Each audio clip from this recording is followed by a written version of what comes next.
আমন্ত্রণ জানাচ্ছি আপডেট সংবাদে। শুরুতেই জানিয়ে দিব গুরুত্বপূর্ণ শিরোনাম, এরপরেই থাকবে বিস্তারিত। পুরোদমে ইরান, ইসরায়েল এবং নিরীহ ফিলিস্তিন হুতি বিদ্রোহীদের মাঝে ভয়াবহ যুদ্ধ চলছে হামলা পাল্টা হামলা।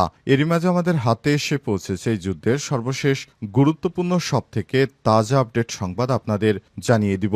প্রথমেই জানাবো, গাজায় ইসরায়েলি হামলায় নিহত আরও 56। ইসরায়েলের টানা হামলা আরও রক্তাক্ত হচ্ছে গাজা উপত্যকা। আজ ভোর থেকে শুরু হওয়া নতুন দফায় হামলায় কমপক্ষে 56 জন ফিলিস্তিনি নিহত হয়েছে। এরপর জানাবো, ইয়েমেনের সামরিক সরঞ্জাম পাঠানোর অভিযোগ প্রত্যাখ্যান ইরানের। ইয়েমেনের সামরিক সরঞ্জাম পাঠানোর মার্কিন অভিযোগ প্রত্যাখ্যান করেছে ইরান। আজ ইরানের পররাষ্ট্র মন্ত্রণালয়ের মুখপাত্র এই অভিযোগ প্রত্যাখ্যান করেছেন। চীনের বার্তা সংস্থা সিনহুয়া নিউজের এক প্রতিবেদন থেকে এই তথ্য নিশ্চিত করা হয়েছে। এদিকে উপাসনালয়ে ইসরায়েলি হামলায় নিহত 3, চাপের মুখে নেতানিয়াহুর দুঃখ প্রকাশ। অবরুদ্ধ গাজা শহরের একমাত্র ক্যাথলিক গির্জা হলি ফ্যামিলি চার্চে ইসরায়েলি গোলাবর্ষণে 3 জন বেসামরিক খ্রিস্টান নিহত হওয়ার ঘটনায় দুঃখ প্রকাশ করেছে ইসরায়েলের প্রধানমন্ত্রী বেঞ্জামিন নেতানিয়াহুর কার্যালয়। মার্কিন প্রেসিডেন্ট ডোনাল্ড ট্রাম্পের সরাসরি ফোন কল ও তীব্র অসন্তোষের পরেই বিবৃতি আসে। এদিকে ফ্রি ইন্টারনেট ডে আজ, যেভাবে বিনামূল্যে পাবেন 1 জিবি ডেটা। আজ 18 জুলাই দেশের সব মোবাইল ফোন গ্রাহককে 5 দিন মেয়াদি 1 জিবি করে ইন্টারনেট বিনামূল্যে দেওয়া হচ্ছে। ডাক ও টেলিযোগাযোগ বিভাগ থেকে জানিয়েছে, ফ্রি ইন্টারনেট পেতে গ্রাহকদের ডায়াল করতে হবে গ্রামীণ ফোনে *121 *1807#। রবির গ্রাহকরা ডায়াল করবেন *4 *1807# এবং বাংলা লিংকের গ্রাহকরা ডায়াল করবেন *121 *1807# এবং টেলিটকের গ্রাহকরা ডায়াল করবেন *111 *1807# নম্বরে। আমি আবার বলছি, গ্রামীণ ফোনে *121 *1807#, রবিতে *4 *1807#, বাংলা লিংকে *121 *1807# এবং টেলিটকে *111 *1807#। এবং সর্বশেষ জানাবো, জুলাই সনদ প্রণয়নে প্রক্রিয়া হচ্ছে দৃশ্যমান করতে হবে বললেন প্রধান উপদেষ্টা।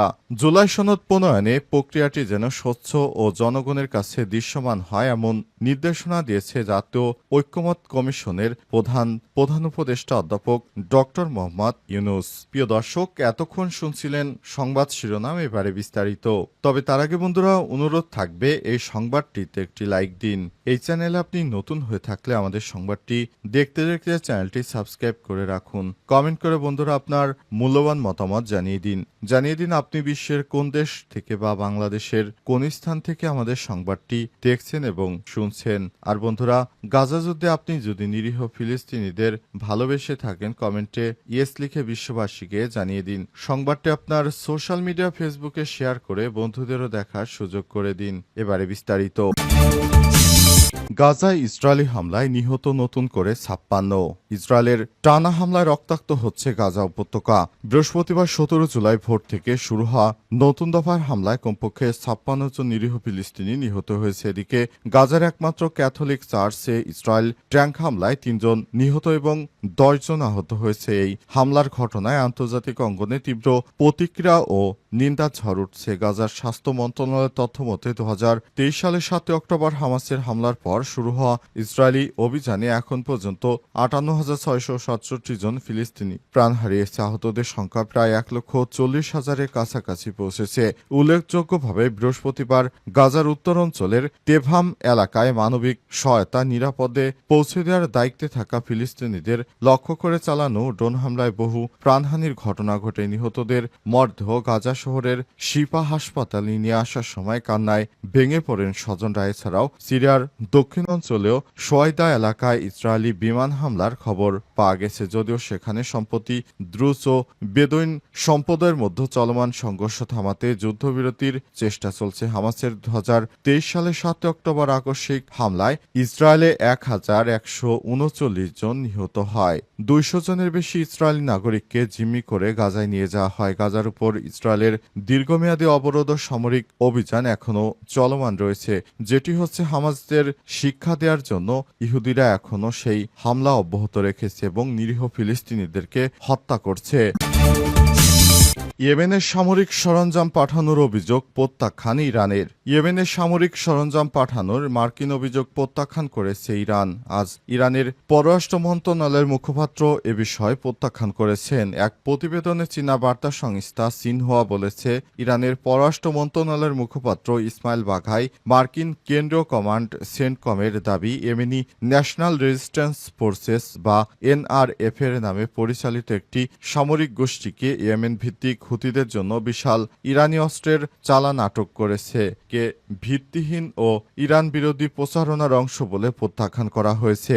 ইসমাইল বাঘাই আরও বলেছেন, যুক্তরাষ্ট্রের মাঝে মাঝে করা এই ধরনের দাবি পশ্চিম এশিয়ায় মার্কিন সামরিক উপস্থিতিকে ন্যায্যতা দেওয়ার সঙ্গে সামঞ্জস্যপূর্ণ এবং যুক্তরাষ্ট্র ও ইসরায়েলকে এই অঞ্চলে তাদের উত্তেজনা সৃষ্টিকারী একটি অস্থিতিশীল আলোচনা চালিয়ে যাওয়ার জন্য একটি অজুহাত হিসেবে কাজ করছে। তিনি আরও বলেছেন, ফিলিস্তিন এই অঞ্চলের অন্যান্য দেশের বিরুদ্ধে ইসরায়েলের অব্যাহত অপরাধ ও যুদ্ধবিরতির জন্য যুক্তরাষ্ট্রকে সরাসরি জবাবদিহি করতে হবে। গাজা ও পশ্চিম তীরে চালানো ইসরায়েলি গণহত্যা ও সিরিয়া লেবাননকে লক্ষ্য করে সামরিক আগ্রাসনের নিন্দা জানিয়ে বাঘাই আরও বলেছেন, এই অঞ্চলের প্রধান বিষয়গুলো থেকে জনমতকে সরিয়ে নেওয়ার একটি ভণ্ডামি ছাড়া আর কিছুই না, অর্থাৎ আঞ্চলিক জনগণের বিরুদ্ধে ইসরায়েলের আগ্রাসন ও অপরাধ, যুক্তরাষ্ট্রের ধ্বংসাত্মক হস্তক্ষেপ এই অঞ্চলের নিরাপত্তাকে ঝুঁকির মধ্যে ফেলে। এর আগে সামাজিক যোগাযোগ মাধ্যম এক্সে একটি পোস্টে সেন্টকম দাবি করেছে,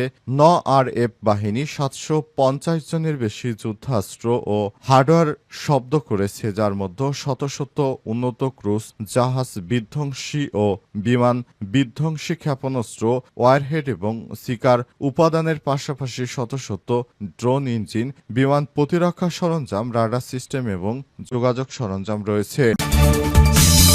উপাসনালয়ে ইসরায়েলি হামলায় নিহত 3, চাপের মুখে নেতানিয়াহুর দুঃখ প্রকাশ। অবরুদ্ধ গাজা শহরের একমাত্র ক্যাথলিক গির্জা হলি ফ্যামিলি চার্চে ইসরায়েলি গোলাবর্ষণে 3 জন বেসামরিক খ্রিস্টান নিহত হওয়ার ঘটনায় দুঃখ প্রকাশ করেছে ইসরায়েলের প্রধানমন্ত্রী বেঞ্জামিন নেতানিয়াহু কার্যালয়। মার্কিন প্রেসিডেন্ট ডোনাল্ড ট্রাম্পের সরাসরি ফোন কল ও তীব্র অসন্তোষের পরেই বিবৃতি আসে। প্রধানমন্ত্রীর দপ্তর থেকে বলা হয়েছে, গাজায় হোলি ফ্যামিলি গির্জায় ভুলবশত ছোড়া গোলার আঘাতে প্রাণহানির ঘটনায় ইসরায়েল গভীর দুঃখ প্রকাশ করেছে। প্রতিটি নিরীহ প্রাণের মৃত্যুতে একটি ট্র্যাজেডি, নিহতের পরিবার ও বিশ্বাসীদের শোকে ইসরায়েল শামিল। এক বিবৃতিতে নেতানিয়াহুর নামেই নয়, বরং প্রধানমন্ত্রীর দপ্তর থেকে এসেছে। এতে পোপ লিও চতুর্থদশের প্রতি কৃতজ্ঞতাও জানানো হয়। পোপ শোক প্রকাশ করে একটি বিবৃতি দিয়েছিলেন, যেখানে তিনি গাজার এই ঘটনার পর যুদ্ধবিরতির আশা ব্যক্ত করেন, যদিও তিনি ইসরায়েলকে সরাসরি দায়ী করেননি।